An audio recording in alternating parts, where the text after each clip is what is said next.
Hey everyone, Andrew and Adam here with It Takes Two Takes, here to talk about Bill and Ted, or should I say the Bill and Ted saga, as we lead up to Bill and Ted 3 or Bill and Ted Face the Music. We are going to discuss the first two Bill and Ted films. We did a rewatch, right, Adam? So let's get into it.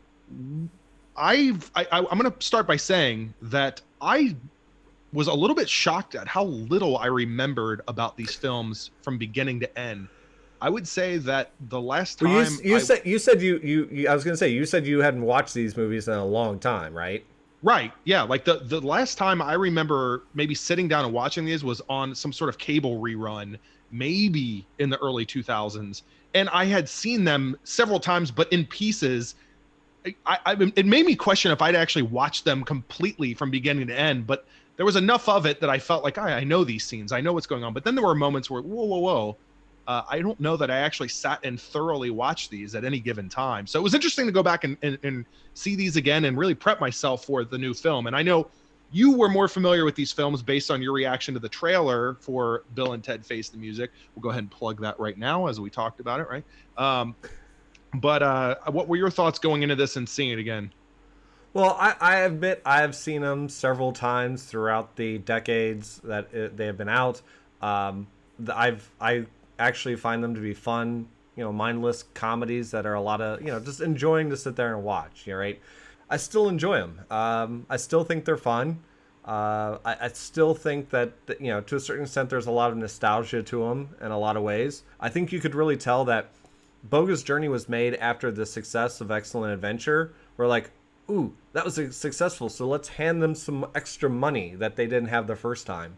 So I feel like there was a little bit higher budget the second time around, that's for sure. I noticed that too when I was watching Bogus Journey. I thought it was interesting on the level of clearly time and money that they put into various things. But then on the other hand, you've got right in that first opening scene, it's Bill and Ted University, and it looks like people are wearing clothes that are made out of something that would have been made for props in my high school play productions, like just clearly foam and like cut with scissors by hand, like foam around for the Right. shoulder pads and things like that. It kind of Well, threw me off a little bit. the look of the future had changed drastically. And actually, I want to talk about Excellent Adventure first before Yeah. we start diving into Bogus Journey, because I think that's one of those things where Sure. we might have a little bit more critique when we talk about switching from one to the other. So for me, Excellent Adventure was a lot of fun. I think it's because of they had kind of gone into, I don't want to call them the Jeff Spicoli type characters, but clearly the airhead, I really don't know what's going on type of characters that Yeah, are the just having a surfer good sort of time. Venice Beach. Yeah. Right. They're out to have a good time. They're trying to start this band, and it's so much fun watching them because to a certain extent, it's like what two people playing at making a band would really be like switching the video camera back and forth to each other in order, for the other person to introduce themselves. So I thought that was a lot of fun.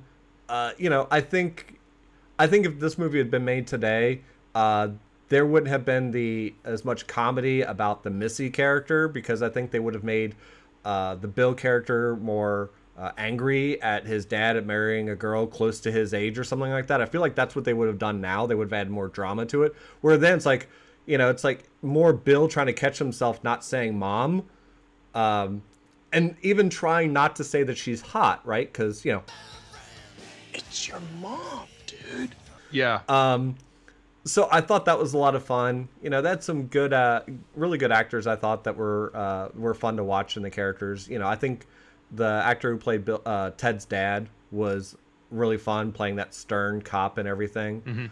I liked the fact that, like with Napoleon, they went to the Waterloo water park. Yeah. That was great. There were so many great things that were just humorous about it, that it was dumb fun, but it was fun. Quoting song lyrics when they're talking to Socrates in ancient Greece, know. All we are is dust in the wind, dude.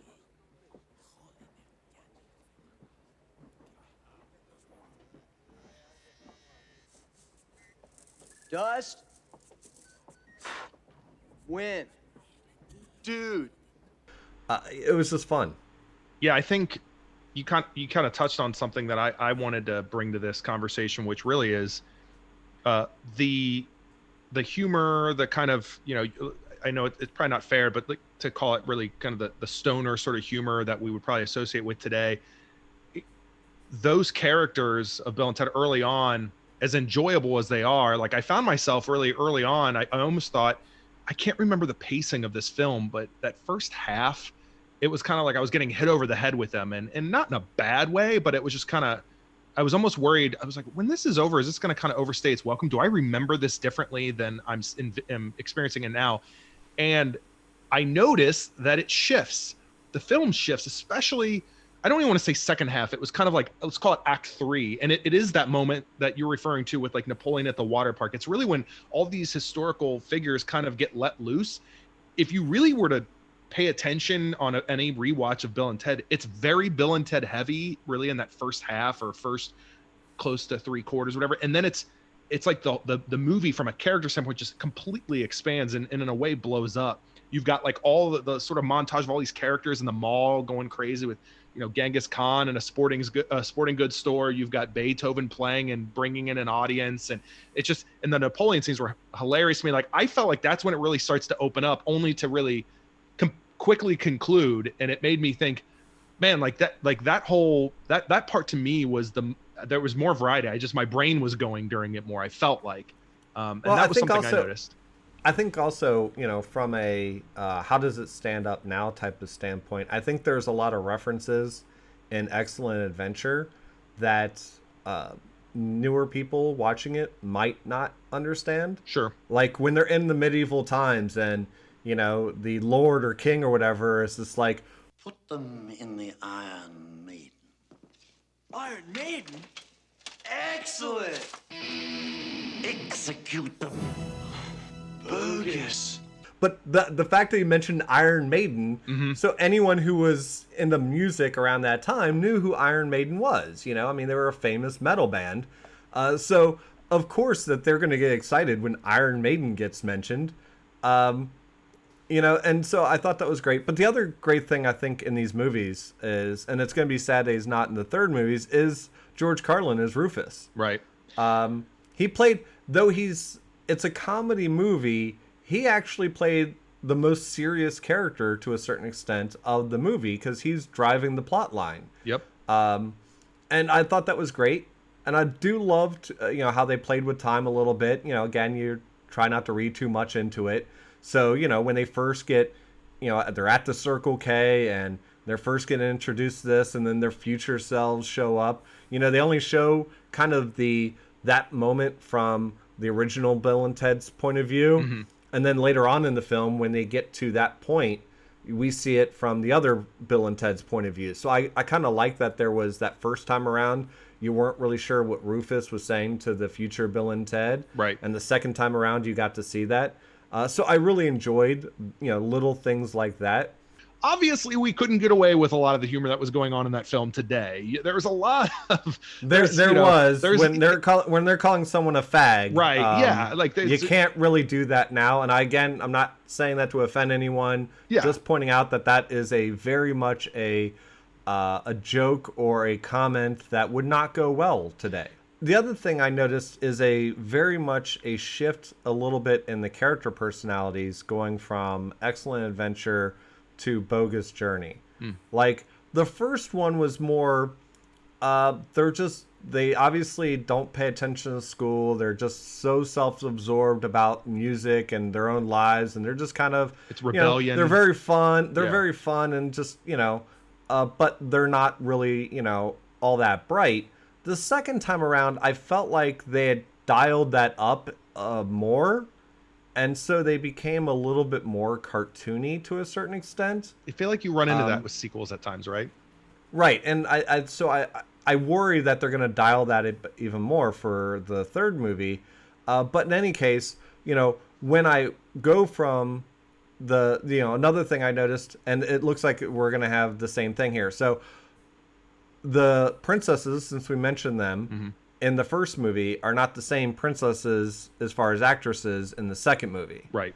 And we're going to have a different set of princesses in the third movie. Right. Because I was curious if any of them actually span more than one movie. And no, I think it's like a running gag. I think it's intentional at this point. But I think I remember even reading that they were very determined to get anyone, whether it was behind the camera or on screen, back as much as they could.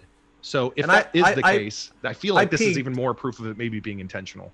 I peeked, and according to IMDb, Missy is in the third movie, which that was one of those running gags. You know, I really thought it was funny in the second movie when Missy is no longer married to Bill's dad, and now is married to Ted's dad, and they even make a joke at one point. Maybe she'll marry you. Yeah, then you'll be your own stepdad. But like we mentioned, clothes and the look of the future, completely different. The other thing that really stuck out to me that annoyed me just the tiniest little bit from a nitpicking standpoint, at the beginning of the second film, you know, the villain is just like, "It is time. They have reached the second crucial turning point in their destiny." Wait, you're in the future and you can travel to whenever. So that sounds too relative to say that, well, now we've been waiting for them to hit their next... You could have done... You can do it at any time. If you have a time machine, you're going back to whatever day, any place that you want. So that felt a little off, that, you know, they had kind of made the villain kind of sound like he'd been waiting for that crucial time to do it. Mm-hmm. It's like, you're time traveling. It all works. It is kind of... That annoyed me just the slightest little bit from a time travel standpoint. And it stuck out to me on that rewatch. And, you know, the look of the future, way different. And even the look of the time machines changed. Like the first one, which was part of the plot line, was that the time machine at the top had an antenna, and that got damaged. And now you look at the top of the new one, and it feels like it was almost influenced a little bit by Back to the Future, you know? Definitely a little bit more rounded, a little bit more detail up at the top. It's not just this antenna that all of a sudden pops up. So they definitely spent a little bit more time and I guess fixed the antenna flaw. But that was another thing I noticed when looking at it from the future standpoint. Yeah, I mean, it's fair, because I do feel like one thing they do well, as much as it is kind of this sort of breezy comedy, that there are a lot of, I noticed even really through both films, there are a lot of really smart, well thought out references and twists and connections that they do in these films. So I was actually rewatching it, was even in a way more impressed with some of the things that they did, that I was like, oh wow, I forgot that connects. So and I love the fact that the second one wasn't, for the most part, wasn't a time travel story, right? I mean, they didn't just go into, okay, well, now they'll go, you know, like I worry, you know, you always worry about with like a sequel, like they're just going to keep those running gags going. Like, oh, now they've got another test and they need to go back and get more historical figures. Right. I'm glad they didn't do that. Like they took them on a whole different journey. Yep. And I really enjoyed that. And that was, I think, a lot of fun. And I think probably they had fun playing evil versions of themselves as well as good versions of themselves, right? The bad robot versions of themselves. And so I thought that was really neat. And honestly, in the second one, my favorite character is Death. Oh, everything that he was in, like every scene that included Death, was like gold. I feel like even when he's first showing up and they Melvin him, it's all great. I feel like Death was almost a spiritual successor in a way of like whatever playground they developed in their minds with these historical figures in the first movie. It's like they could just let loose with a singular character in Death to be able to say, okay, we had them, you know, all these various characters involved in all these little hijinks and stuff at the end of in the last part of the first movie. What else could we do if this person was kind of fish out of water, and whether it's a historical figure or a supernatural being or what have you?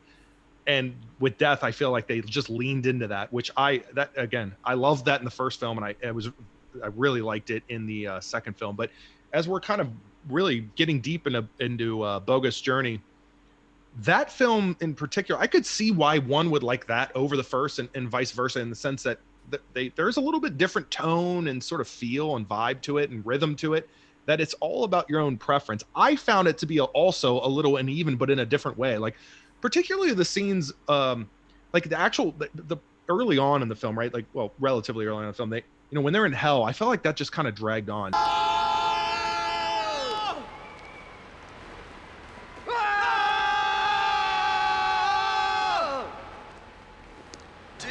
totally deep hole.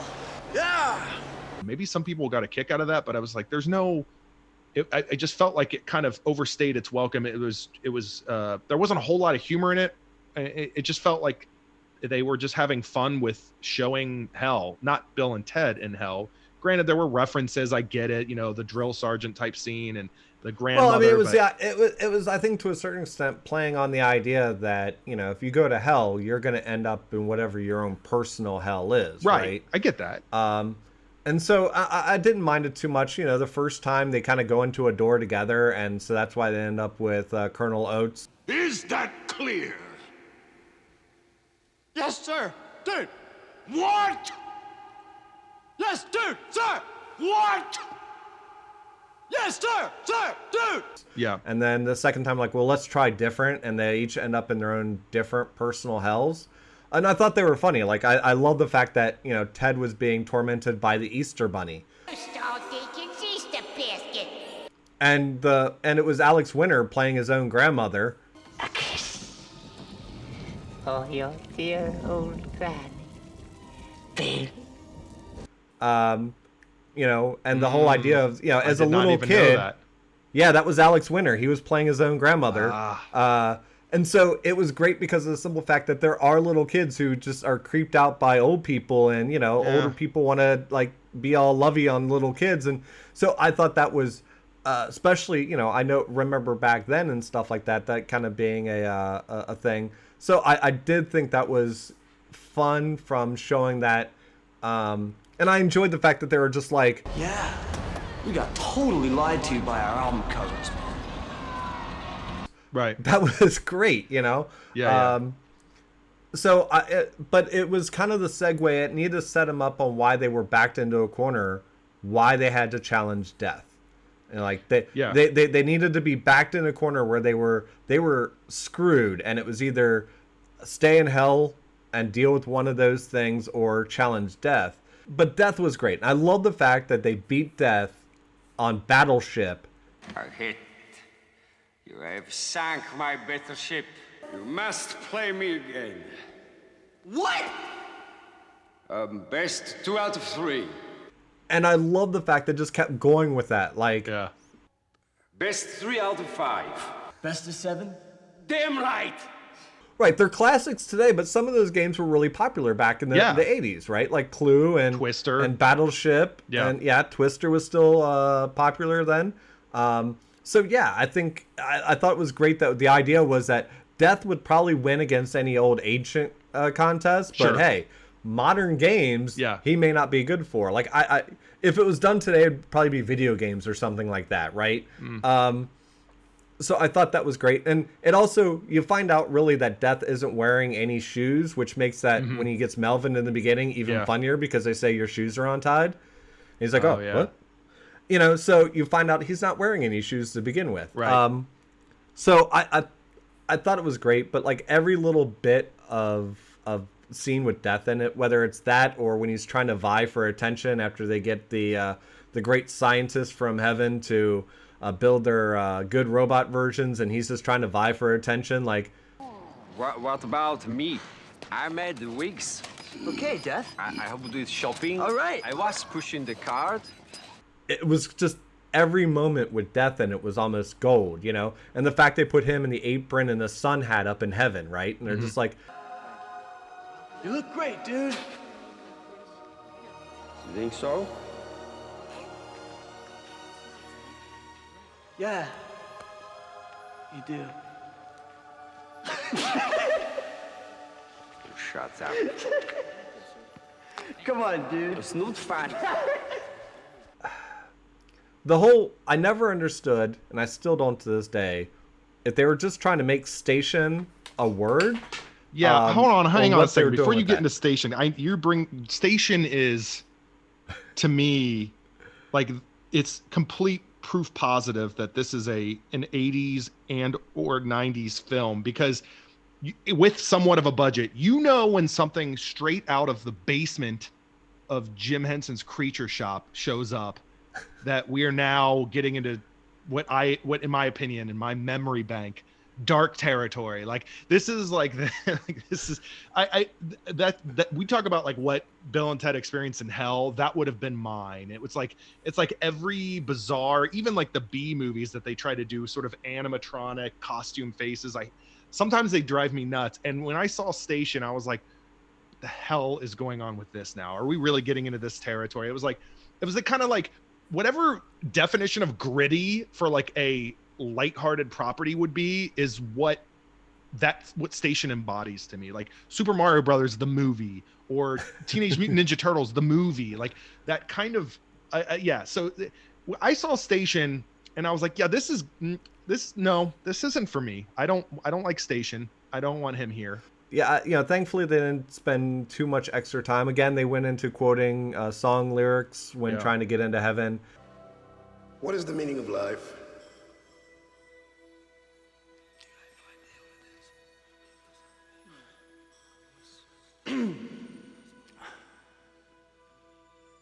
Every rose has its thorn, just like every night has its dawn.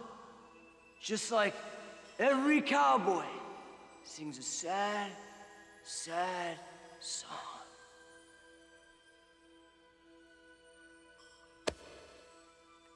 Every rose has a thorn. But thankfully they didn't spend too much time on the heaven scene, which was nice. And then, you had your trip to the Home Depot type store in order to get all your parts for the robots, and you get Death saying the one guy smoking. See you real soon. And it was good. Now one of the things I noticed though with like the concert, because of course they went into the gag they did the first time, which at the end of the first movie they're like, after the report, we'll time travel back to 2 days ago, steal your dad's keys, and leave them here. Where? I don't know. How about behind that sign? That way, when we get here now, they'll be waiting for us. See? And they did that a little bit, obviously, at the end of this one when fighting the last boss. Right. Look, after we get away from this guy, we use the booth. We time travel back to before the concert and set up the things we need to get him now.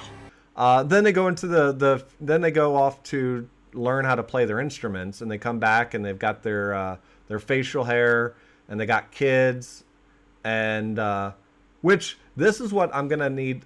This is where I'm worried a little bit, because in the new movie they have 2 daughters. Right. At the end of Bogus Journey, though, they have 2 sons. Yeah, we talked about that when we were reacting to the trailer. I said the same thing, and I read an article recently where they referred to Ted's daughter as Thea. So it does make me wonder if it's just like they're gonna maybe have some fun with it and just spin it to say that they were calling him Bill and Ted. Obviously, they weren't thinking that back then, and then it's gonna be like Ted. They're obviously gonna have to undo that ending a little Billy. bit anyway, because of the fact that after that concert, they did all the news clipping headlines that said how they then played on Mars and all the peace and everything like that. So, yeah. At the time that Bogus Journey was done, there was no intention, it seems like, for a third movie, regardless of how successful it was going to be. Mm-hmm. I don't think they had ever planned that there was going to be a third at that time. What kind of expectations are you looking forward to, or even the little things you picked up from the trailers that maybe tie into these previous movies that you are kind of looking forward to? The third movie, in my opinion, has the potential to be the best of them in today's day and age. I kind of mentioned how I'd like to see the characters navigating in today's world, knowing what's played out, knowing what is or isn't offensive in today's world, I feel like even watching those first 2 films, they're very self-aware. The film itself is self-aware to a degree, especially today. I feel like they could really play into that and do it well. They're smart films when they want to be, the first 2, and they know these characters. It's the reason that everyone's on board with doing this, is because they feel that there's more story to be told and more to do with these characters. And I'm very open to that idea. I know that there's the risk of ruining some level of nostalgia. They're going to have to really, really play into the fan service here to make those people at least somewhat satisfied. But honestly, I feel like in its own bubble, it could even serve well as a standalone film if these characters, and you'll miss references, of course, if you haven't seen the other ones, but if they can really play into these characters, kind of navigating through, the 21st century. I find that interesting to me, at least. Yeah, I think it'll be. I think they can have some fun. Based on the trailer, it looks like Bill and Ted are going on yet another different adventure. Even though this one looks like it will play with time, they're going to be playing more with the multiverse. It looks like than playing with history. It looks like they'll go to hell again. But it looks like for the most part, Bill and Ted's initial journey is going to be playing through the multiverse, which I'm kind of happy then that gives them yet a different adventure than what the previous two movies were. All kinds of different versions of Bill and Ted. I like that idea. And now the other thing that, I picked this up watching the one of the trailers for the new movie is, they see Death doing some gaming playing some games by himself and looks like cheating. Is he playing hopscotch by himself? Dude, he's cheating. Which makes me think that after losing to them, he's been spending years trying all sorts of other games to make sure that no one else ever beats him, type of deal, and even figuring out maybe ways that he can ensure his victory, because he lost to them so badly. So I feel like that could be a lot of fun if that's what Death is doing. They could definitely play into that. I'm still trying to be hopeful for the film because the director of the new film is the same one who did Galaxy Quest, and I loved Galaxy Quest, and I thought that was a lot of fun. So I'm hoping this one is as well. It's got some definitely some intriguing things on it. There are some running gags, obviously, I'm going to be looking for. I want to know who Missy's married to this time. Right. And there was an innocence in the first film towards the princesses, and even more of an innocence the second time towards the princesses, given the plastic rings and for the most part only kissing him on the cheek. And now they're dragging him into couples therapy. Right. Together. And so I'm interested to see this time around what the play is between Bill and Ted and the princesses, who are part of their band. So I'm still curious, are they still part of the band? Because when we see them at the wedding playing or whatever, it's just them two. So I'm curious if the princesses are still playing in the band or not. I think it's almost perfect that they would be the more mature ones of the two and have, again, several decades of experience in this current reality, that they've somehow bypassed Bill and Ted in understanding reality. I don't know. That's an interesting dynamic. I'm curious to see if they do anything with that or much at all. So I'd like them to return to the band. I don't want the daughters to now become the new band members. I would prefer that the princesses take up, even if they're not part of the band at the beginning. By the end, when they're playing the iconic song or whatever, it would be great that the princesses are back playing the keyboard and drums again. Or convince us in a meaningful way why that's not the case. Yeah. But looking at IMDb, and we saw it in the trailer, Ted's father's back. We know Missy's back. I think Bill's dad is back. So they've got, really a great returning cast. The people in the future are completely different casts than previously. Sure. Obviously, you can't have George Carlin back, and they're supposed to do some sort of a tribute to him in the new movie. So it'll be nice to see what they do for him. The future looks way different again than the other two movies, so they obviously had to change things. How they do everything. It looks like Death is not going to be just a small cameo, because it looks like whenever they run into him, he'll be in it for possibly the rest of the movie. So yeah, I'm still, we're only a couple of weeks away from the movie coming out. Yeah. I'm definitely still interested in seeing it, and of course doing a review on it afterwards, and I'm really interested to see what our thoughts are. Like, here's our thoughts going into the movie. What are our thoughts coming out of the movie? I think that'll be a really interesting to compare as well. Mm-hmm. Yeah, it's almost like we probably just wasted close to an hour not putting together a wish list, a comprehensive wish list of saying, here's what I'd like to see. Whether it's clearly, I want the princesses to be in the band, or it's, I want to see this type of character development. It would be interesting to see if we assembled sort of a list and then came out of it and said, you know what? they didn't hit this, but I'm okay with it, and here's why, and kind of going through it. But I agree with you overall. I'm interested to see having a discussion like this and then actually seeing it and finally being able to talk about what a third Bill and Ted movie does or doesn't deliver on. Well, I think with that, I think we've, you know, talked everyone to death, and the 1 or 2 people that might actually watch this all the way to the end. Thank you for that, by the way. But no, I think it was a good conversation. I think it's neat to do. I'd like to do these more in the future with sequels, kind of rewatch the original, or even reboots, rewatch the original, you know, kind of go into initial thoughts and then see how those thoughts line up when after the movie has come out. So I would like to obviously do more of these in the future. But you know, at this point, I'd like to know your opinion, so everyone. So if you can leave a comment, tell us what your favorite moments of the movie are. What are your biggest expectations for the new movie? Any of your thoughts about this video, just leave those in the comments below. If you like this video, go ahead and like it and share it. And if you like the channel, go ahead and subscribe and hit the bell for notifications if you'd like to know when the next set of videos will be out. And with that, we'll see you next time. This is It Takes Two Takes. Hi, Adam here. If you like this video, go ahead and check out our other videos. And if you like this channel, go ahead and subscribe. Hope to see you again real soon. Bye!